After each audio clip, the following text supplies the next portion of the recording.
Hey there, people. This is Pray Love, and today we're talking about trends. Trends in general. Um, I'm mostly concerned about trends in the fragrance realm, but it is just because of the nature of the channel and everything. But I'm discussing trends, whether it's in fashion, in music, in different areas of life, and just wanting to discuss uh, what's my opinion on trends. Do I follow trends? What do like, and what could I give as an advice in that realm of trends? Then, okay, let's start off with. I don't particularly follow any trends. I was never really someone who would go out of my way to follow any trends. In fact, I think that being younger, I was kind of the opposite. I was kind of going against trends, which, as uh, like by definition, going against trends is a trend too. So we'll talk about this a little bit more in detail later on. Then, okay, so why wouldn't I follow any trends? Um, I mean, probably because a lot of the stuff that was trendy was not like speaking to me uh, particularly. So I felt like the whole like culture revolving around trends was not for me. Um, Today I have a different point of view on that. Don't think I'm I don't think I follow trends more. I just don't really care about them, and I don't want to go against the the trends. Okay, so it's I think it's with time I had like a different opinion on trends. It could be seen in just like movie taste, or the books I was reading. I was uh, completely against anything that was uh, the Twilight stuff like that. That was like very popular when I was a teenager, and I was reading more stuff like Dune or The Foundation or I don't know, some philosophical things also. Like I think I read some. I think I read a Critique of Pure Reason, some Nietzsche, some. Anyway, trying to get like a little bit of everything. But I was mainly going for things that was not trendy at that moment. Nowadays, Dune is extremely trendy. So perhaps young myself in the present time would be like, I'm not reading Dune. It sounds boring and it's trendy, and I would go against it. But now that like it is trendy, I'm not like, oh, that's so sad. It's become trendy, and now I'm who am I now? I'm a trendy person. No, I'm just like I've read the books. I love the books. I love the movies. They're fun. So I just like that. Um, for different things, music.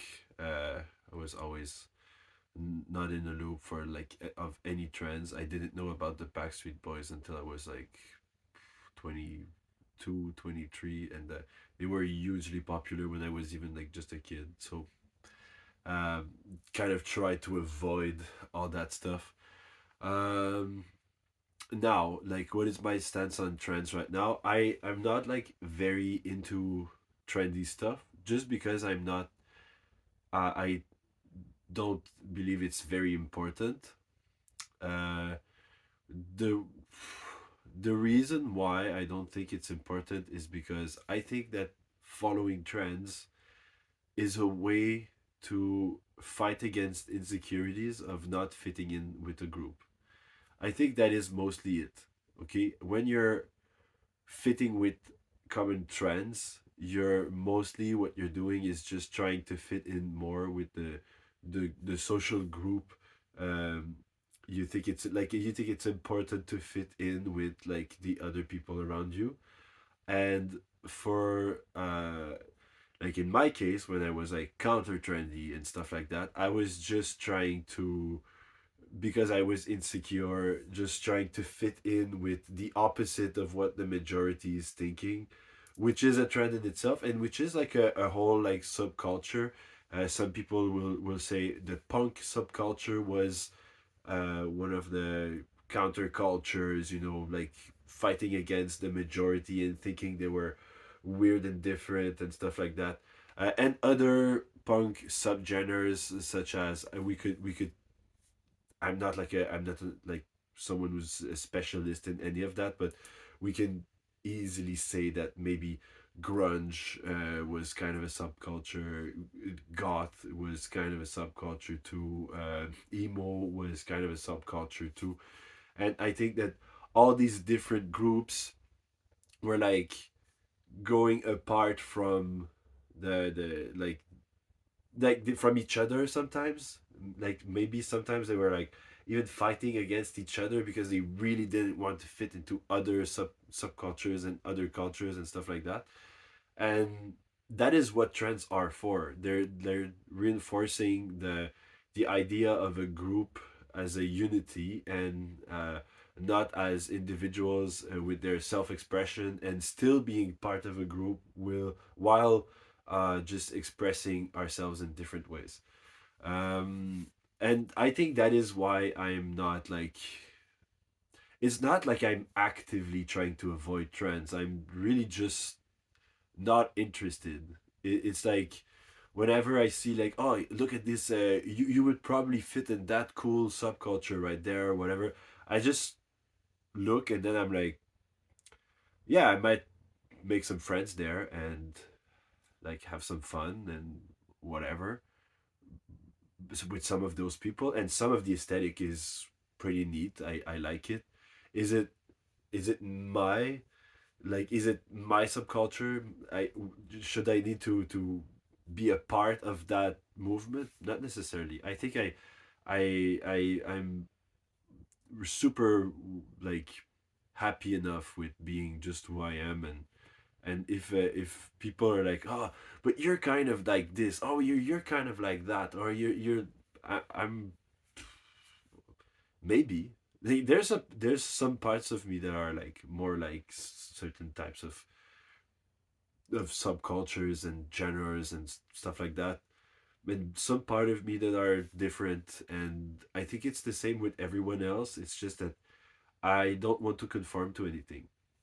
Okay, so then that is my point of view. Then do I not recognize sometimes that things are trends? Yes, for sure. And we're gonna get back a little bit with the fragrances. I have a lot of fragrances that are extremely trendy. Like most of the stuff I have, I think, yeah, there's not much things on the top of my head that are not like very trendy or very popular, because it's mostly like, I started out like everyone else going for designer fragrances, and I own a lot of the fragrances that everyone's like, oh yeah, that's a must. It's so good. It's like Prada Luna Rosa Carbon. It's like, wow, that's a must in anyone's.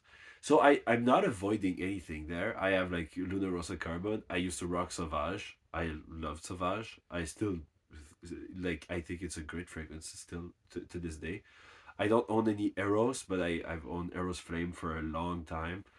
So there's there's a part of me that is still like, oh well, that smells very good. Like I'm trying a lot of stuff, and I'm only trying to curate stuff that I like for myself, stuff that would fit with my like general aesthetic.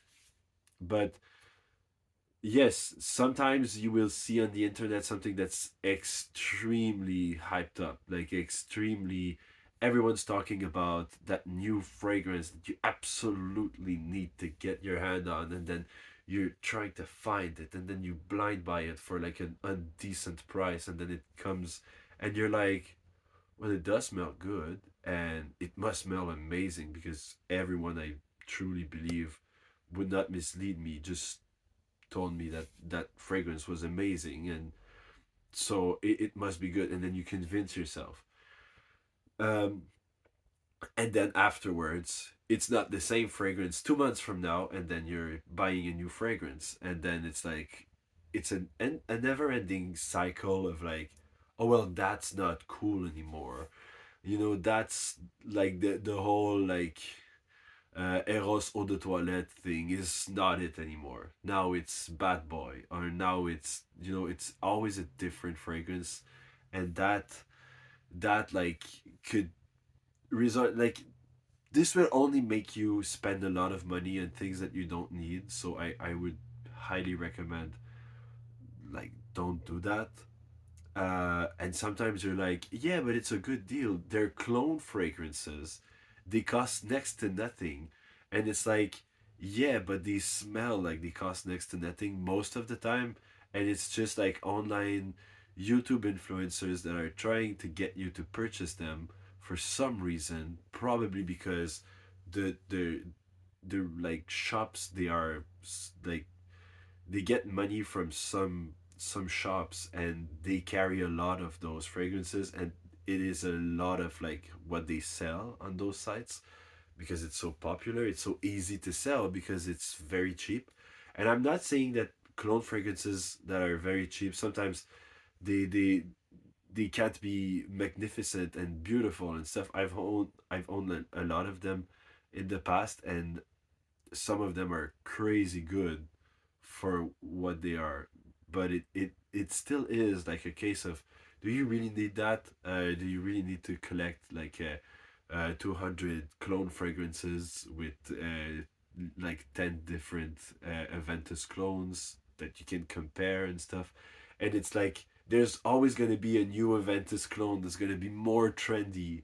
You know, there's always going to be like, oh yeah, but this new one, oh my god, guys, this one is amazing. And it never ends. And at some point, are they really that better than Club de Nuit Intense? Man, I don't believe for a slight second that any of those are really that better. I've tried L'Aventure. I've tried a couple of like the happier ones. I'm having this YouTube channel, so I'm trying to do some research here and go to some shops that carry some fragrances like clone fragrances and stuff, and try them on and just see, oh, is it that bad, or is it that good, or is it whatever. And most of the time there's not a huge difference between those fragrances that are like they're not good anymore, and those fragrances are like, oh, they're the new stuff, they're better, they're just perfect. I really think that, like, be aware of that. It's very tricky. uh and I think it's the same thing with every different uh you know, sometimes it's like it's very trendy, I don't know, to go see certain types of movies. At some point, it was superhero movies. Everyone and their moms collected some figurines of some sort, or like whatever merch, maybe T-shirts, maybe whatever. At some point, it was Mandalorian with like the Baby Yoda character. It's always different things that they're just trying to get some money out of you, and that you're still buying stuff every 2 months for like having continually some profits. So that is um yeah, that is pretty, the reality of trends is they're there because there's a basic human insecurity to fit in a group, but they're still there because there is a like there is a need for companies to make more money like every 3 months, and every time they want to make more money, they just want people to buy more stuff and increase profit margins and stuff like that.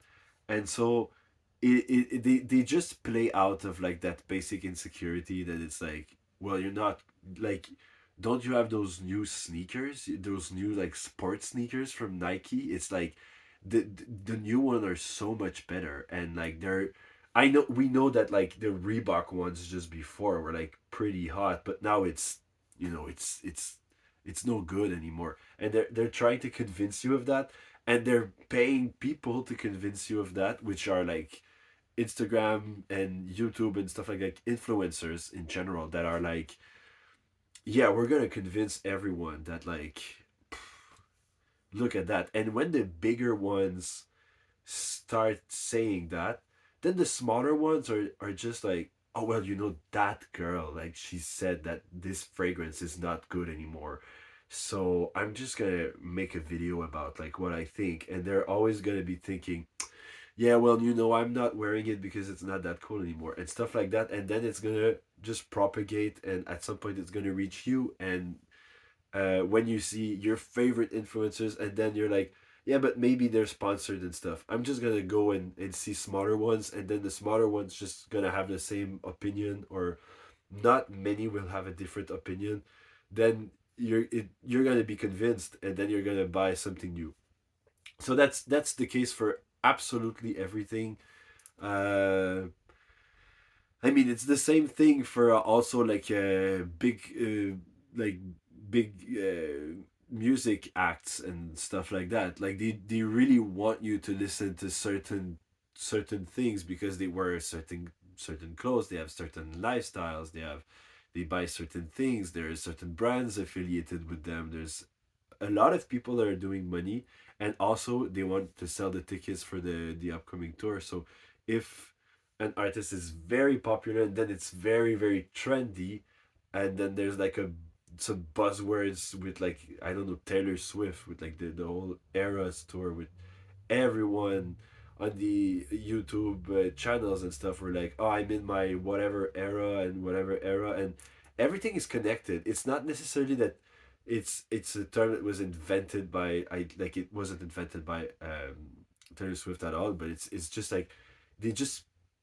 like piggyback on whatever trendy buzzwords, and they're like, oh yeah, we're gonna build the biggest trend out of this, and then it's like it just becomes huge, and then it's like you're not even qualified as a human being because you're not a Swifty, and you're not going to the Taylor Swift concerts and stuff like that.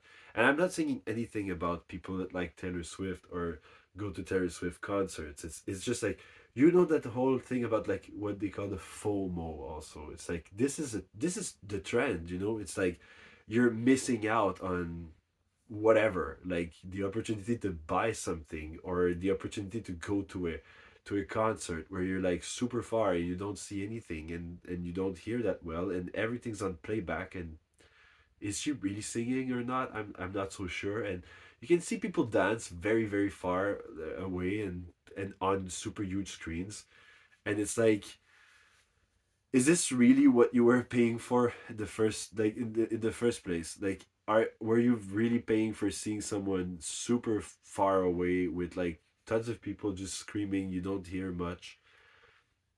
Sometimes it's like, like people need to consider, like, is it really worth it?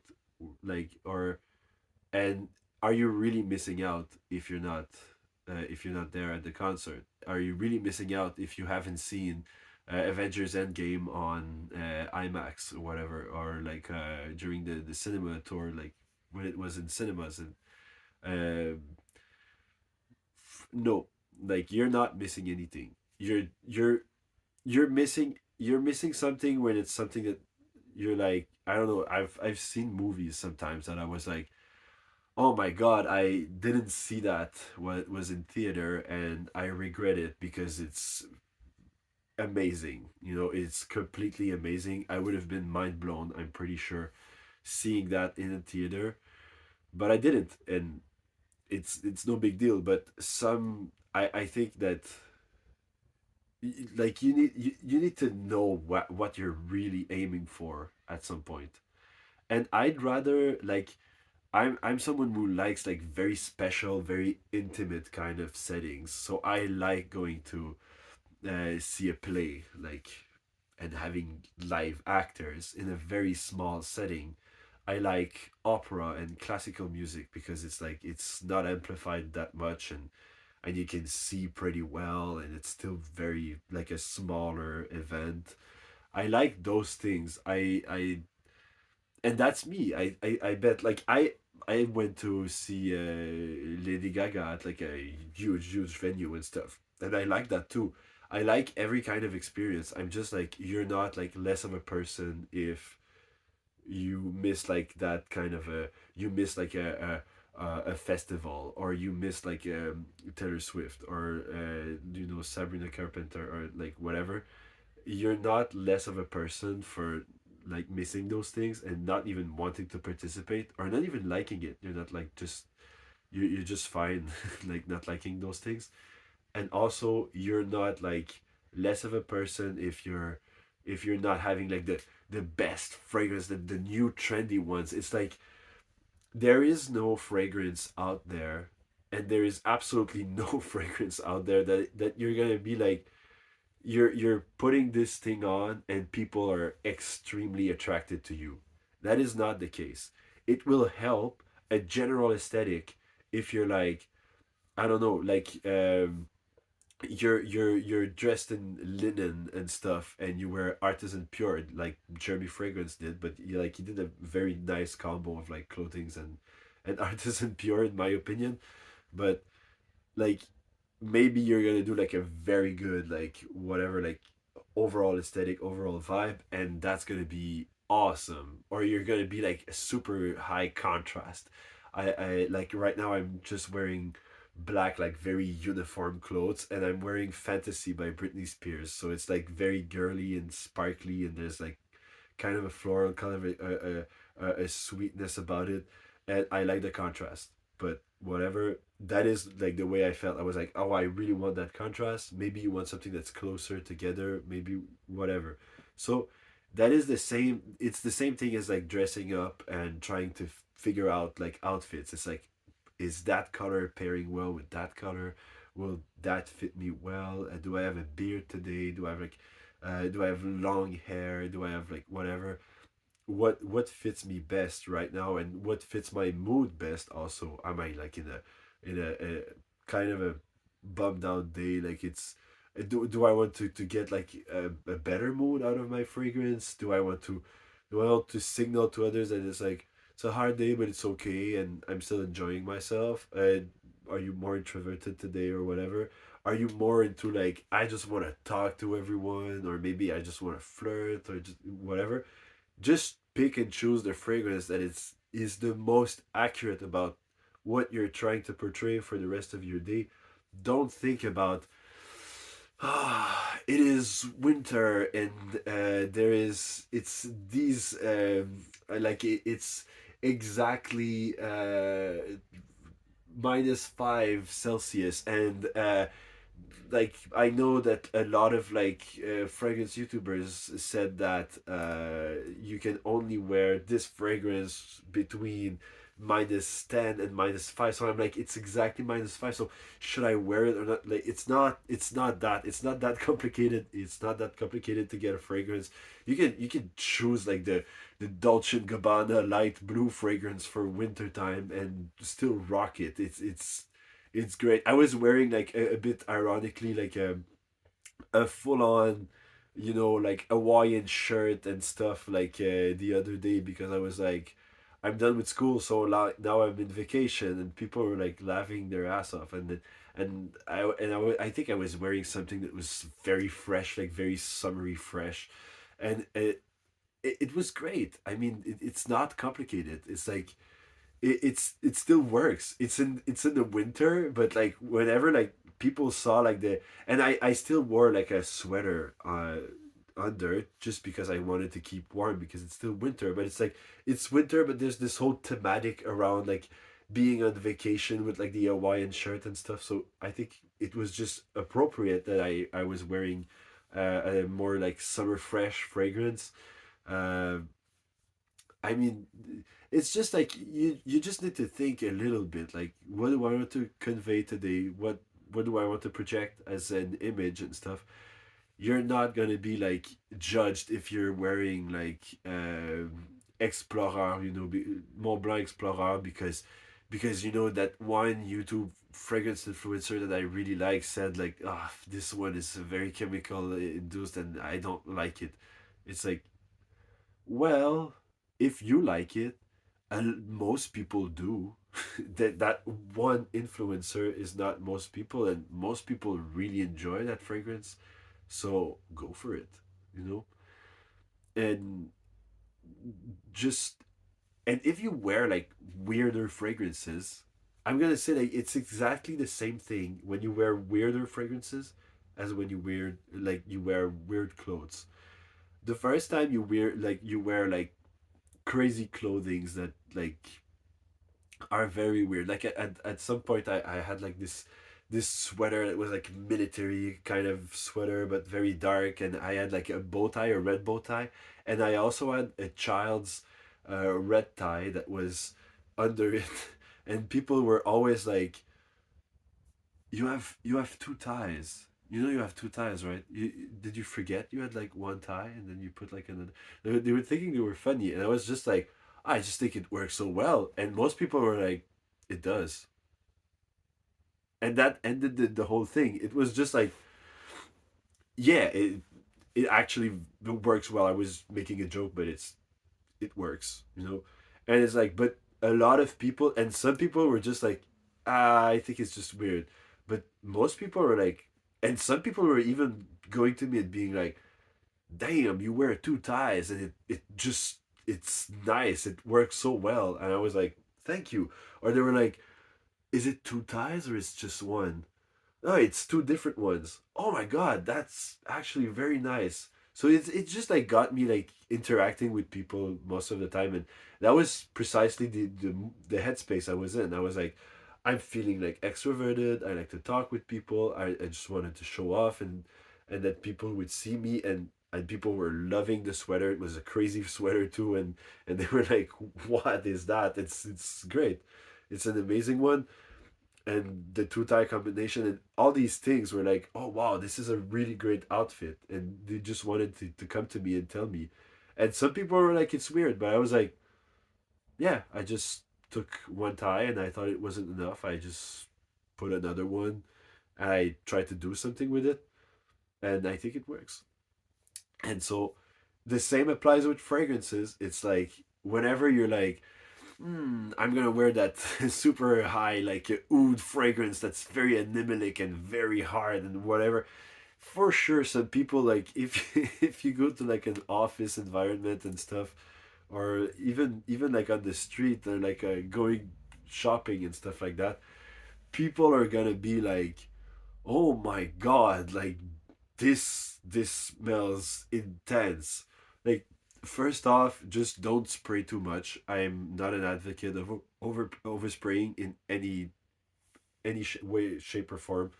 But also, it's like, yeah, well, so what? You're gonna be like, I think it smells amazing. If it's true, if you're honest with yourself, you're gonna be like, I think it smells just great. And eventually, you'll find someone who's gonna be like, yeah, what? It does smell great. And also, after a while, people are gonna get used to it, and people will be like, yeah, he's just coming in, and that's the guy that wears very strange fragrances. He smells weird, nice sometimes, but weird, you know. And that's okay. That can be you. That totally can be you. You have the right to be that person that, yeah, he smells out there. It, you can be that person. It's okay. Okay, it aligns with my whole message, the whole philosophy of the brand. It's like it's not about gendering fragrances. It's not about telling you what you should wear. It's about telling you what I think is good, what I think fits my aesthetic, what aesthetic I think it fits. Sometimes something doesn't fit my aesthetic, but I'm like, I could totally see that in someone who's that kind of person and stuff like that. And it's also a moment to realize that it's like you are the master of your own tastes. Just go out there and spread love and spray love. Bye bye.